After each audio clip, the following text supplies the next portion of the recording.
เครื่องบ่อนโลสุดเด้ กุ้งโลนึงค่ะ180,000แต่ว่าบ่ได้เอาฮอดโลเอาว่าสิเอา100,000มันคือน้อยก็เริ่มเอา50,000 150,000บ่ได้เป็นแสนหางามอยู่กว่ามันกุ้งมันนี่เนาะแม่เนาะงามอยู่นั่นนี่ไปเจออย่าไปเจอมาจ้าหมดแล้วจะทอดไข่ทอดแล้วก็คั้นหน่วยกับเพิ่นไอ้น้องทอดมันเป็นจะติดไข่ดาวบ่เอามันเอาไข่เจียวบ่เอาโตแกะให้น้องนะบ่เอ้ยลูกสบายดีเด้อพี่น้องเด้อมัดสุขุสุคนครบทีมเมื่อคืนนี่พี่น้องเอ้ยครบทีมเลย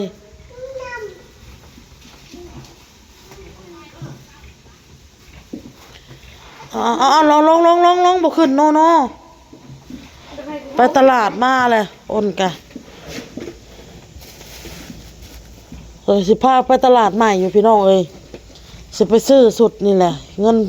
FC เพิ่นให้ค่ะอ้นก็ซื้อมาเกี้ยงนี้เนาะ2 โลพี่น้องเอ้ยแล้วก็สิพาเท่าโซกก็นั่งไปบุญนี่แหละไปซื้อสุดคนละสุด2ไอ้น้องไม่ยังลูกก็ซื้อกุ้งแน่พอเด็กน้อยยังพาได้ตื่นอ้นไปตลาดไปแต่เช้าๆพี่น้องเอ้ยซื้อปลาสิเฮ็ดลาบปลาอ้นก็ได้ซื้อปลามาลาบปลาตองพี่น้องสิลาบปลาตองเด้อเด้อสิลาบปลาตองกับเมื่อวานนี่ส้มมดซื้อส้มมาขายนี่พี่น้องเอ้ยส้มปลาแซ่บได้พี่น้องเอ้ยแซ่บอ้นอยากได้กินนะอยากให้ FC ลองได้กินมันเป็นส้มปลาตองมันหันพี่น้องเอ้ยหันแซ่บพี่น้องเอ้ยนี่ซื้อผักคะเนี่ยเห็นแล้วเป็นสะออนจากขนาดแกงหมักสไลด์ลวกกินกับลาบปลาพี่น้องเอ้ยกับกุ้งพี่น้องเอ้ยซื้อกุ้ง150,000มาไว้ให้เด็กน้อยกินเพราะว่าน้องใบบุญเพิ่นก็มักกินเดี๋ยวเอากระซามมาใส่ก่อนมันกุ้ง200 กว่าบาทแม่สักเครื่องได้เดี๋ยวนะป้าเครื่องนั้นแล้ว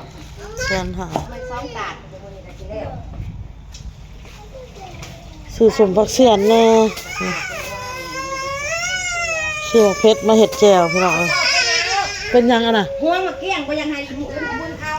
เอาก็จับเทละหมากเลยห่วงบ่ยังให้น้ำกินน้ำเลยให้เขากินเลยเห็นว่ากะนั่นล่ะบ่โตคนเก่งเนาะลูกจะเอาเงินให้แม่จีดพาเด็กๆไปซื้อเอาพี่น้องเอ้ยเงินส่วนเหลือเนาะได้เท่าไรก็ได้พี่น้องเลยซื้อเท่าไรก็ซื้อเพราะว่าอ้นก็สิเฮ็ดน้ำของขายเสร็จโจกเฮ็ดแจ่วแน่นะซื้อสดนะเพราะว่ามี FC เพิ่นฝากเงินมาให้แหละแต่เมื่อวานมื้อซื้อนี่พุ่นละแม่เฮาก็เลยว่าคัดสิซื้อให้เอื้อยเพิ่นยังน้องพี่น้องเอ้ยน้องบ่ชายก็สิบ่ได้ก็เลยซื้อทั้งเอื้อยทั้งน้องสิเอาเงินให้แม่จีดลงตลาดอีกมื้อเช้านี่เพิ่นยังบ่ทันได้ตื่นนางอะนะแม่เมื่อคืนตกแม่ตกแขนแม่น้ำเหนื่อยแล้วเป็นแบบว่านอนลูกนอนใช่บุอื่นแต่ซื้อต้องเนาะมันไปหัวมันเลยล่ะอยากนมให้มันหย่าเลยไปให้มันดูดเต้าขนาดเดียวเจ้าบ่ได้ให้มันดูดเมื่อคืนนี่มันบ่มีหัวมันบ่ได้มีหัวนมบ่ได้ให้ดูดนะนอนเลยนะเขาก็ลืมซื้อหัวนมมาหย่าเลยบ่ออโต้นี่ก็อยากให้มันออกแล้วอยากให้มันดูดอยากให้มันหย่าเลยแล้วมันง่ายเอามันออกแล้วซะนมหาบ่ได้กินเนาะพี่น้องเพิ่นกินน้ำใส่เต้าเพิ่นยังปะยังกินฮอดเต้านมยังปลาเต้าบ่ได้มีแต่น้ำใส่เต้าเพิ่นดูดโชคนี่ฮะเป็นอ้ายออโต้เด้อพี่น้องเด้อแม่เพิ่นนะมันยาแล้วบัดนี้หายเศร้าแล้วยากว่ามันนั่งพิงแดดมันหนาวตายจังนี่ว่าน้าเมฆเนาะเบิ่งก็เสื้อแขนยาวผู้มันนุ่งน่ะเพิ่นเลาะเก็บถ่านพี่น้องเอ้ยเล่มเก็บถ่านเก็บอันน่ะถ่านไอ้เบิ้ลน่ะก็ได้หลายเติบเนาะอ้นฮะโอ้ยเก็บรถได้เวลาเฮาหลายเวลาเฮาแต่แม่อยากเฮ็ด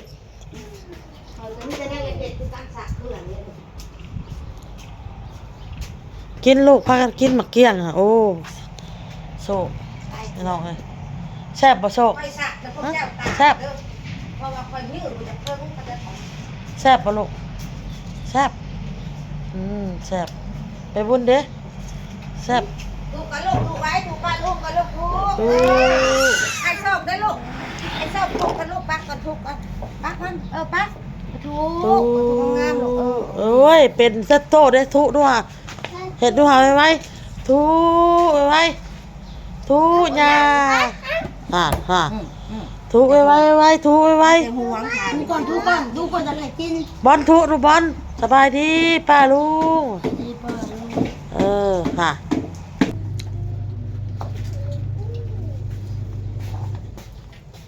อย่าลิ้นมาอย่าลิ้นกินดีๆลูกอย่าลิ้นกินไอ้น้องกินน้ำเนี่ยเอาเส้นนี่ออกก่อนในกินนะเส้นแพนทีวันนี้เอาแพนทีมันออกก่อนเป็นแพนที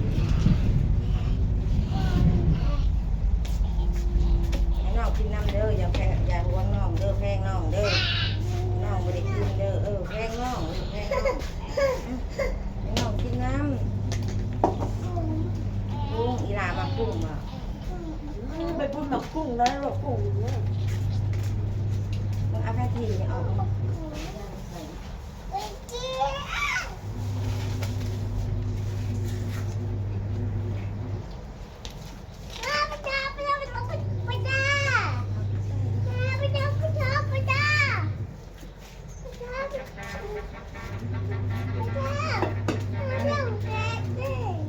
ี้ยงตุ๊กเลี้ยงตุ๊ก ตัวเงินนั้น500ได้อยู่300,000 มีกรรม 330,000เนี่ย กินดีๆกินดีๆให้น้องกินน้ำ เงินแสนน่ะ180,000 กินน้ำกันลูกกินน้ำกันลูก เดี๋ยว30ได้อยู่แสน บอก ห้า กินน้ำกันกินน้ำกัน นี่บอกประมาณแสนห้าเขาจะให้เจ้าไปซื้ออันเครื่องของเขาเด้อดอกสุดนี่ค่ะซื้อคนละสุดคน50ก็เหลืออยู่50ก็ไว้ซื้อกระต้มขนมกับเขา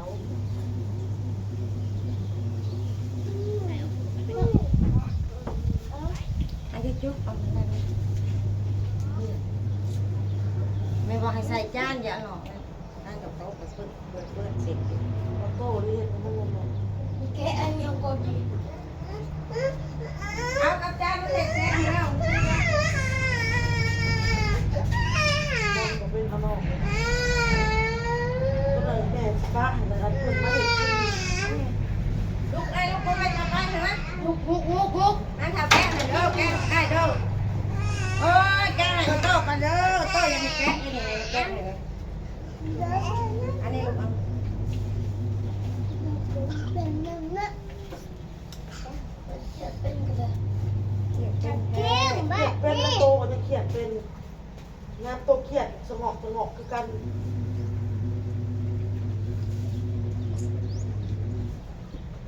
ไปบอกให้เพื่อนเก็บทีเนี่ยของเราอยู่ มาบอกเลยบอกไปตลาดนะ เก็บแต่ว่าเจียเห็ดจีกขาวเพื่อนในบ้านนะ โตเห็ดหกคนหนึ่งเนี่ย กับเสือกตรงยางบ่าวเพื่อนนะเต็มเลย เขาบอกว่าให้โลดเขาบอก อันนี้นะ บอกโลด อะโต๊ะ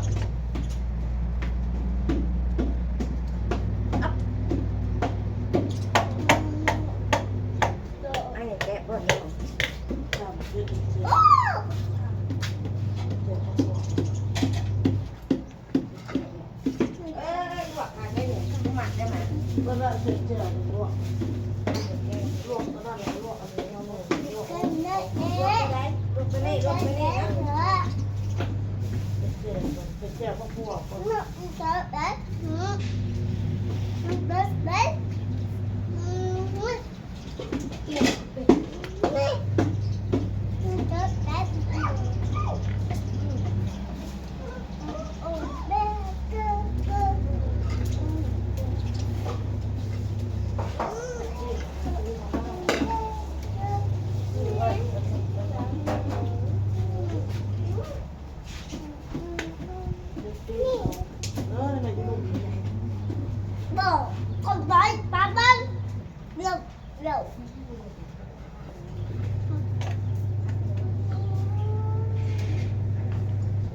โดดแล้วบัดนี้กินเวลากินเลยลูก แม่ก็แค่นี่ กินดีๆกินดีๆกินงามๆกินจบดี จะถามมันมาสิมาเห็ดเวียกมัน มัน ได้ ไปเห็นแม่ทำงานแล้วฮะ บอกเพราะว่าปัวว่าอันนี้จะถามสิเห็ดเวียกนี่อะไรมาอะไรเอาเศษเวียกคือบอกเขาเห็นนะเขาเอาคนดูสิถามให้มันว่า จักไรมันว่าส่วนไปเห็ดอะไร ถามมาเมื่อวานนี่จะหูบอกมันว่าเขาสิเมื่อมาหาไซเพื่อเอาโซ่ให้แม่มันว่า อะไร โอ้ยเมื่อจักน้ำมันแล้วมันว่าสิไปเห็ดเวียกน้ำบางหน้ามึงไอ้น่าส่วนไปอันเทพื้นเทยังมึงเอาไปเขาสิบ่ทันได้เมื่อดอกมาหาไส้เห็นป่ะไปเห็ดเวียกไอ้หน้าก้อนอย่างนี้มันว่านั่นน่ะไปใส่กับไปมีเวียกเห็ดแล้วไปโลดไปเห็ดโลดไอ้ทั้งได้ก็เห็ดเวียกทั้งนั้นน่ะล่ะเห็ดโลดอันนี้มันมีเวียกเห็ด พ่อข้างพ่อแล้วตอนนั้นปีกมะขวดเขาเก็บเสียมะขวด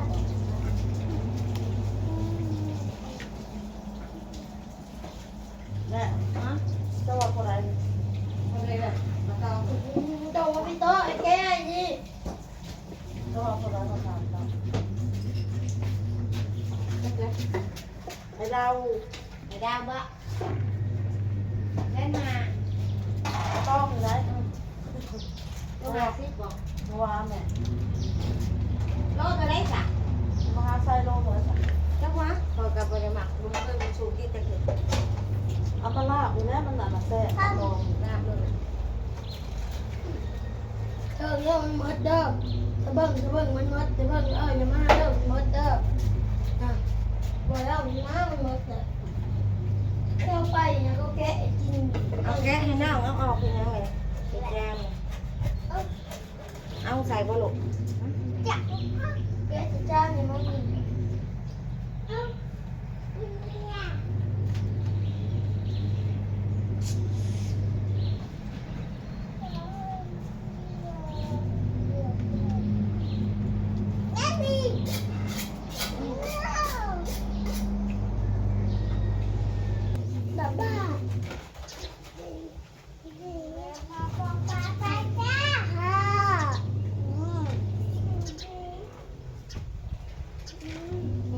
ใส่น้องอย่าเห็ดใส่เดียวอย่าเห็ดใส่เดียวกินน้ำกันดีๆใบบุญแทงน้องนะลูกอย่าเห็ดใส่น้องเด้อ เขียนเลยเป็นคนเขียนเลยมีสาว โอ้ยเครียดข่อยนะ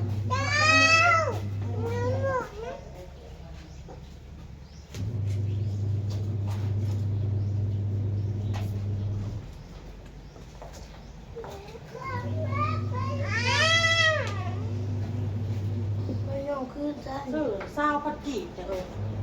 ซาวพัน เมื่อวานมาต้องอะไร ซาวพันเราซื้อสั่นห้องบ่ซื้อเลย ถือกันเลยนะ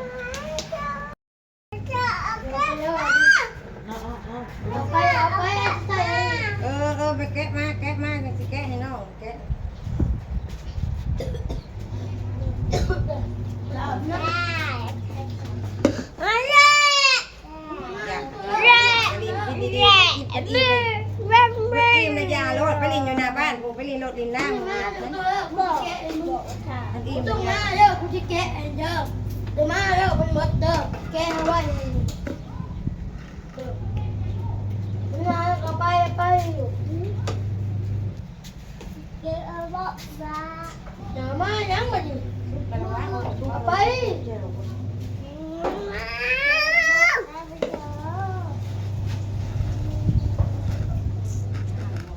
ต้มน้ำกระเดกก้อนละประเด็น สำหรับตัวแรกก่อนเอาพี่น้องคลิปนี้ก็ล่าแหละพี่น้องไปก่อนแล้วบ่มีหยังดอกไปตะลุมตลาดมาซื้อปลาสิเห็ดลาบปูลาบปลาเห็ดแจ่วผักบัวพี่น้องเลย น้องเฮ็ดทางเดียว